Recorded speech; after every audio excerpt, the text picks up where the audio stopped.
Un coup de tonnerre économique vient de retentir.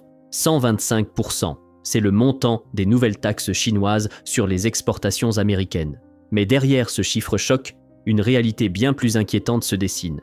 Pékin orchestre en secret un divorce stratégique avec les États-Unis, une manœuvre si silencieuse et précise que Washington pourrait bien se réveiller trop tard face à un monde déjà changé. Nous sommes le 10 avril 2025 et les autorités chinoises viennent d'imposer une série de taxes particulièrement lourdes sur les secteurs automobiles américains, les équipements technologiques ainsi que les pièces de semi-conducteurs. Ensemble, ces secteurs représentaient l'an dernier plus de 36,4 milliards de dollars d'exportations américaines selon les données officielles du département américain du commerce. Cette décision radicale intervient seulement 72 heures après que le président Donald Trump a annoncé une nouvelle vague de tarifs douaniers à hauteur de 88 milliards de dollars sur les véhicules électriques chinois et les minéraux de terres rares. Selon Bloomberg, cette réplique chinoise n'est pas une simple riposte économique. C'est un coup chirurgical, une frappe stratégique parfaitement calibrée. Wang Yong, conseiller principal à l'université de Ping, le dit sans détour, Pékin cible intentionnellement des industries hautement sensibles pour la politique intérieure américaine. Il ne s'agit plus simplement de se défendre, mais d'affaiblir méthodiquement l'adversaire. Les conséquences sur les marchés ne se sont pas fait attendre. Tesla a immédiatement suspendu ses livraisons vers la Chine, tandis que le géant américain Deere & Co perdait 2,1 milliards de dollars de valeur boursière en seulement 2 jours. Les contrats à terme sur le soja américain ont également chuté de 4,3%, anticipant une escalade encore plus large du conflit commercial. Mais sous la surface de ces annonces fracassantes, un bouleversement beaucoup plus profond est en train de s'opérer. Car la Chine n'a pas seulement répondu aux mesures américaines, elle a radicalement changé de stratégie. Derrière les gros titres consacrés aux taxes douanières, le véritable enjeu est ailleurs. C'est un découplage financier minutieusement orchestré qui se dessine. Selon l'administration d'État chinoise des changes, Pékin a réduit ses détentions en bons du Trésor américain à 668,6 milliards de dollars au premier trimestre 2025, atteignant ainsi leur plus bas niveau depuis 15 ans. Mais ce n'est là que la première étape d'un mouvement bien plus vaste. Des institutions financières chinoises majeures, telles que la China Construction Bank et l'ICBC, ont totalement cessé d'émettre de nouveaux prêts libellés en dollars pour financer les projets publics. Désormais, elles privilégient des financements en yuan ou en euros. Selon Reuters, ce changement de politique s'inscrit dans une stratégie claire: diminuer méthodiquement l'exposition de la Chine aux risques américains, que ce soit sur les plans commercial, bancaire ou encore dans le secteur des matières premières. Pour la Chine, il ne s'agit plus de simple gestion des risques, mais d'un véritable découplage contrôlé. Maggie Wei, économiste spécialiste de l'Asie chez Goldman Sachs, avertit que Pékin organise une retraite douce vis-à-vis des engagements liés au dollar afin d'anticiper d'éventuelles futures sanctions financières américaines.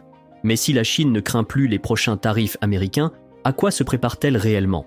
Le 11 avril 2025, le ministère chinois du Commerce a utilisé une formule particulièrement révélatrice dans son communiqué. Désormais, certaines importations américaines ne sont plus considérées comme commercialement viables. En apparence, il s'agit simplement d'une décision bureaucratique anodine.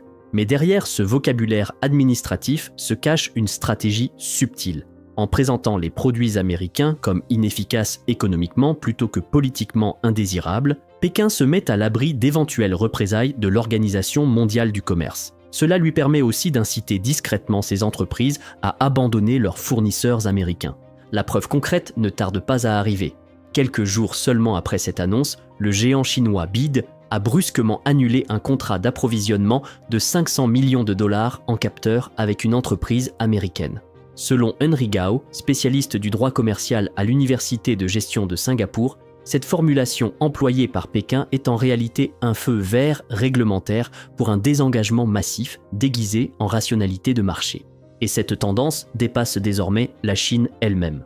En mars 2025, malgré les pressions américaines pour réduire la dépendance envers Pékin, le géant allemand de la chimie BASF a signé un accord d'expansion historique de 7,2 milliards d'euros dans la province chinoise du Guangdong, son plus gros investissement hors d'Europe. Au même moment, l'Arabie Saoudite finalisait une transaction pétrolière historique avec la société chinoise Sinopec en utilisant le yuan numérique, court-circuitant complètement le dollar américain pour la première fois. Selon le Financial Times, la France pousse pour obtenir un statut d'observateur au sein du forum BRICS Union européenne, alors que le Brésil cherche à rendre son système de paiement interopérable avec celui utilisé par Pékin.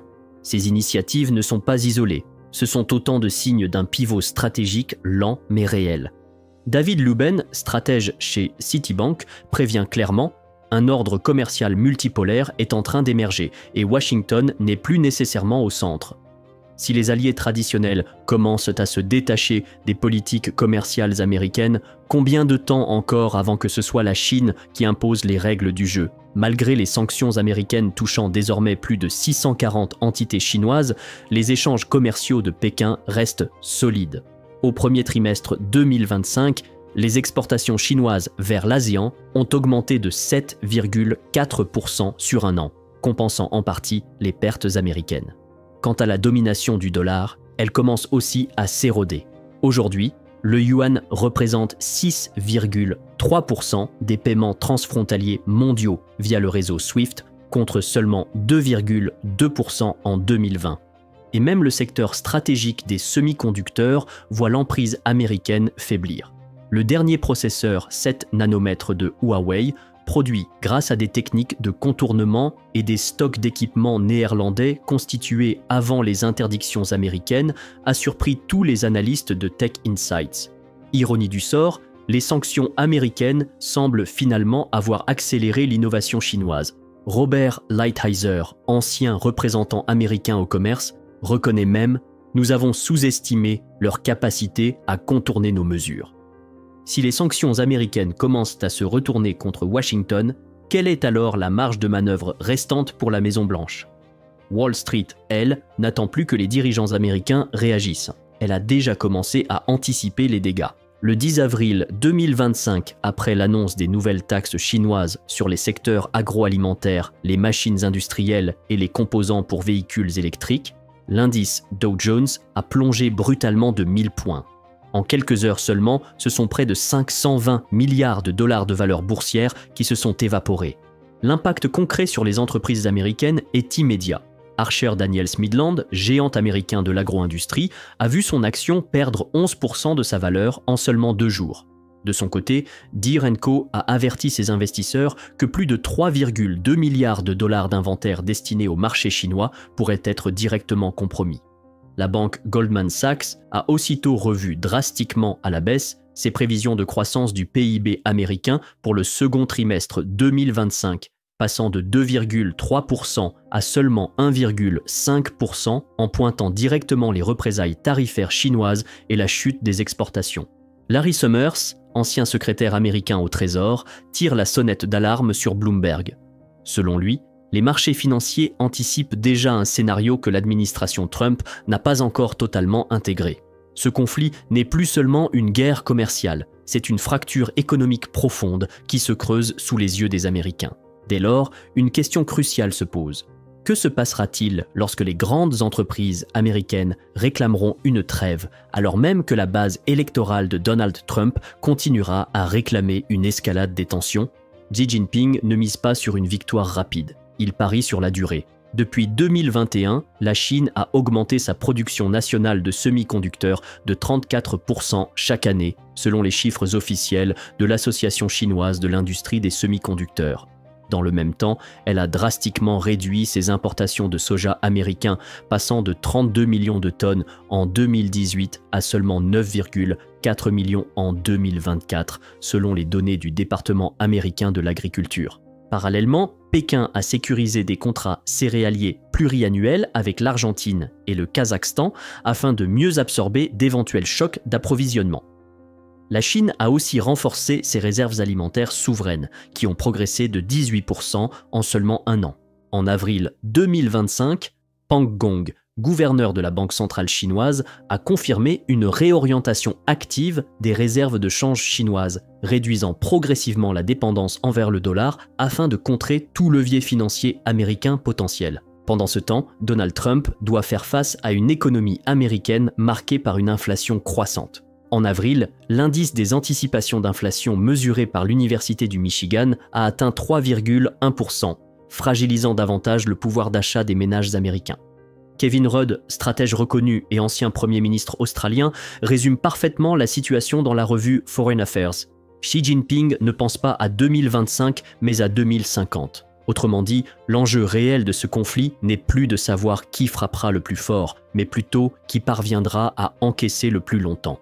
Aux États-Unis, les agriculteurs sont les premiers à subir les conséquences des décisions politiques, sans aucune perspective d'amélioration immédiate. Selon l'American Farm Bureau, plus de 8,6 milliards de dollars d'exportations agricoles vers la Chine sont menacés pour l'année 2025, notamment le soja, le maïs et les produits laitiers. Dans l'Iowa, la coopérative agricole Landis a déjà enregistré une chute inquiétante de 37% des contrats à terme avec ses acheteurs chinois depuis ce printemps. Même la grande distribution américaine commence à tirer la sonnette d'alarme. En avril, le directeur financier de Walmart, John David Rainey, a indiqué que la hausse des coûts d'importation liés aux tarifs douaniers chinois entraîne déjà une augmentation significative des prix sur les produits essentiels dans les rayons des supermarchés. Le Bureau américain des statistiques du travail confirme cette réalité. Rien qu'en mars, les prix alimentaires ont grimpé de 0,6% en un seul mois, principalement sous l'effet des perturbations dans les chaînes d'approvisionnement. Désormais, le problème n'est plus théorique. Les ménages américains le constatent directement sur leur ticket de caisse. Ce conflit dépasse donc largement la simple guerre commerciale. C'est toute l'architecture du commerce mondial qui se redessine. Aujourd'hui, le monde assiste à bien plus qu'une simple tension commerciale. Selon le rapport économique mondial du FMI d'avril 2025, le commerce international se fragmente désormais en sphères régionales distinctes. La Chine, à la tête d'un bloc économique croissant, représente aujourd'hui 33,6% du PIB mondial en parité de pouvoir d'achat, surpassant les 29,9% détenus par les pays du G7. Les flux d'investissement transfrontaliers entre les États-Unis et la Chine ont chuté de 58% en seulement un an, d'après les données fournies par le groupe Rhodium. Pendant ce temps, les géants technologiques chinois comme Xiaomi et Huawei réorientent activement leur expansion industrielle vers l'Indonésie, l'Égypte et le Mexique en réponse directe au conflit avec Washington. Aux États-Unis, le Congrès envisage même une législation visant à interdire aux fonds de pension fédéraux tout investissement dans des entreprises chinoises, marquant ainsi une volonté claire de rompre définitivement certains liens financiers entre les deux superpuissances. Comme le souligne Seth Carpenter, économiste en chef mondial chez Morgan Stanley, nous avons probablement dépassé le stade où les deux économies pourraient à nouveau pleinement s'intégrer. Nous ne parlons plus simplement de découplage, mais d'une véritable divergence. Face à cette réalité, une question cruciale se pose désormais. Quel modèle économique remplacera l'ordre ancien ? Car ne nous y trompons pas, ce conflit n'est plus une guerre commerciale traditionnelle, c'est un démantèlement stratégique minutieux. Pékin appuie sur l'accélérateur du découplage économique et financier, excluant progressivement les entreprises américaines de ces chaînes d'approvisionnement. De son côté, Wall Street comprend désormais clairement que les anciennes règles du jeu ne sont plus applicables. Pourtant, l'avertissement le plus significatif ne provient ni des nouvelles taxes douanières, ni du retrait chinois massif des bons du Trésor américain. Non, le vrai signal d'alarme a été lancé très discrètement le 5 avril 2025 lorsque la Banque centrale chinoise a confirmé avoir finalisé une transaction énergétique internationale en yuan numérique d'une valeur totale de 2,9 milliards de dollars sans passer par le moindre billet vert. D'après les informations exclusives du Financial Times, cette opération impliquait une société énergétique publique chinoise et un fournisseur moyen-oriental dont l'identité est restée confidentielle. Ce n'est plus une hypothèse, c'est une réalité opérationnelle, une démonstration concrète d'un système alternatif déjà fonctionnel. Si Pékin parvient à étendre cette initiative et à la connecter aux systèmes internationaux de paiement telles que les plateformes BRICS-Pay ou à des marchés pétroliers en Afrique ou en Amérique latine, elle contournera totalement le dollar américain. Ce n'est pas seulement une question de monnaie, mais de redéfinition complète des règles économiques mondiales. Face à cette évolution spectaculaire, voici donc la question que nous vous posons. Si demain, Pékin impose que le commerce mondial se fasse majoritairement en yuan, restera-t-il encore une place pour Washington à la table des négociations ? Partagez votre avis dans les commentaires, nous sommes impatients de vous lire. Et si cette analyse vous a intéressé, n'oubliez pas de liker la vidéo et de vous abonner à notre chaîne pour ne manquer aucune future exploration géopolitique.